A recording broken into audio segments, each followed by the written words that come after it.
വയനാട് വാകേരി കല്ലൂർകുന്നിൽ പശുവിനെ കൊന്നത് കൂടല്ലൂരിൽ പ്രജീഷിന്റെ ജീവനെടുത്ത കടുവ തന്നെയെന്ന് സ്ഥിരീകരിച്ചതോടെ നടപടികൾ ഊർജിതമാക്കി വനവകുപ്പ്. പ്രദേശത്ത് RRT സംഘത്തിന്റെ തിരച്ചിലും ഡ്രോൺ നിരീക്ഷണവും നടത്തുന്നുണ്ട്. അതിനിടെ ഒരാഴ്ച പിന്നിട്ടിട്ടും കടുവയെ പിടികൂടാത്തതിൽ പ്രതിഷേധിച്ച് ജനങ്ങൾ മൂന്നാനക്കുഴി ഫോറസ്റ്റ് ഓഫീസിലേക്ക് മാർച്ച് നടത്തി. തുടരുന്ന കടുവാഭീതിക്കൊപ്പം നിരോധനാജ്ഞ കൂടിയായതോടെ വാകേരിയിലെ ജനജീവിതം ദുസ്സഹമായി. കടുവയ്ക്കായുള്ള തിരച്ചിൽ ഒരാഴ്ച പിന്നിട്ടിട്ടും ഫലം കാണാത്തതിനാൽ ജനങ്ങൾ പ്രതിഷേധിച്ചു. ഫോറസ്റ്റ് ഓഫീസിലേക്ക് മാർച്ച് നടത്തി.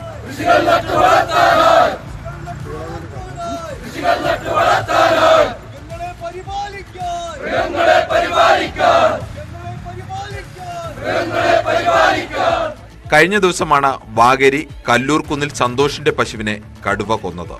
അർദ്ധരാത്രിയോടെ ബഹളം കേട്ട് പുറത്തിറങ്ങിയ സന്തോഷും കുടുംബവും കടുവയുടെ ആക്രമണം നേരിൽ കണ്ടു. ഒരു 11 മണി കഴിഞ്ഞപ്പോൾ ആട്ടുംകൂട്ടിൽ കിടന്ന് ഭയങ്കര ഒച്ചയുണ്ട്, ചാടുന്ന ഒച്ച കിട്ടും. അപ്പോൾ എനിക്ക് പെട്ടെന്ന് കടി വാരിക്കുന്നു. മിനിങ്ങാന്നില്ലേ കടുവ വയറി കൂടെ പോയ പാടുണ്ടല്ലോ. എന്നാലും ഞാൻ പെട്ടെന്ന് ചാടി വെച്ചിട്ട് ലൈറ്റ് അടിക്കാൻ നോക്കുമ്പം ഈ കൂട്ടിൻ്റെ ഭാഗത്തുനിന്ന് പിന്നെ കഴുത്തിന് പിടിച്ച് വലിച്ച് ചാടിക്കുക. കയറ് പൊട്ടുന്നില്ല, കയറ് പൊട്ടുന്ന വലിച്ച് ചാടിച്ച് താഴേക്ക് ചാടിച്ച് ഇവിടെ ഞങ്ങളെല്ലാവരും ഏറ്റു വന്ന് അതിലൊക്കെ നല്ല കൂടി ഒന്നേരം ഇവിടെ വലിച്ചുകൊണ്ട് പോവുക. കഴുത്തെ പിടിച്ച് വലിച്ചതിലെ കൊണ്ടുപോകുമ്പോഴാണ് ഞങ്ങൾ കാണുന്നത്.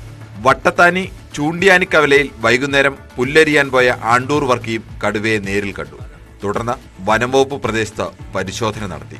പുല്ല് തേച്ച് വാരിക്കെട്ടി കൊണ്ടുവരാൻ ബാക്കി കരക്കുന്ന എത്താന്ന് പറഞ്ഞ് പോരുമ്പോൾ ഒരു ആളിങ്ങനെ ഉങ്ങിഞ്ഞ വരുന്നുണ്ട്. മെല്ലെ അവിടെ ഈ പുല്ല് കിടക്കുന്നു.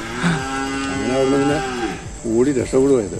വാകേരി കൂടല്ലൂരിൽ നിന്ന് 5 കിലോമീറ്റർ അകലെയാണ് കല്ലൂർകുന്ന്. ജഡത്തിലെ മുറിവുകളും പ്രദേശത്തെ കാൽപ്പാടുകളും പരിശോധിച്ചാണ് ആക്രമണം നടത്തിയത് ഒരേ കടുവയാണെന്ന് സ്ഥിരീകരിച്ചത്.